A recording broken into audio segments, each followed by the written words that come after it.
There are millions of people who are along Florida's East Coast, and they have been urged to get moving inland right now. They should have done it already, but they're still being urged to get out. One Jacksonville resident, though, is not listening. Joining me now from his condo turned shelter bunker is Brian Wilhelm. Seems pretty happy about his situation there, but you are just about 8 miles from the coast. That's certainly important. You're riding this hurricane out. But, you know, you're still in an area that's very vulnerable. So why aren't you and your loved ones getting out? Oh, we are in a situation, Brianna, where my fiance is a nurse at a local hospital here. So she is at the hospital until at least 8 o'clock tonight. So we're really monitoring the roads now. When we decided to ride it out, this was a category 2, maybe a 3, coming in 50 miles off the coast. Now what we're seeing is it's really going to be almost on top of us.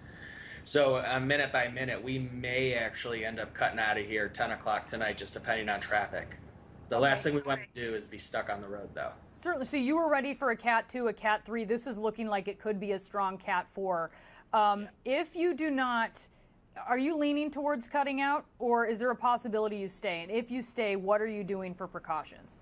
So if we stay, we're loaded up. We've got over 100 bottles of water that should last us 4 or 5 days. We've got food, canned goods, freezer packed with 40 pounds of ice, flashlights, batteries. I mean, we can probably handle 5-7 days without electricity here. But it's more. I'm looking at the winds right now. It's getting a little more scary. Yeah, we're hearing 140 to 145 miles per hour possible there.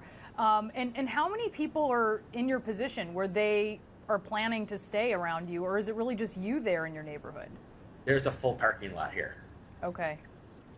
A full parking lot. And so I'm assuming they're all sort of prepared as well. What's your last, so you're saying 10 p.m. you may head out. Is there a possibility that you miss your window here with your fiance working at the hospital? Absolutely. If you figure if we're going to get out of here in 12 hours on the road just to get out, and we're not far enough away from the coast, I'd rather be here in the apartment than be vulnerable in a vehicle, especially with the other drivers out there. Yeah, you have a lot to think about. All right, Brian Wilhelm, we'll be thinking of you as you are hunkered down there for a storm that is much bigger than you expected.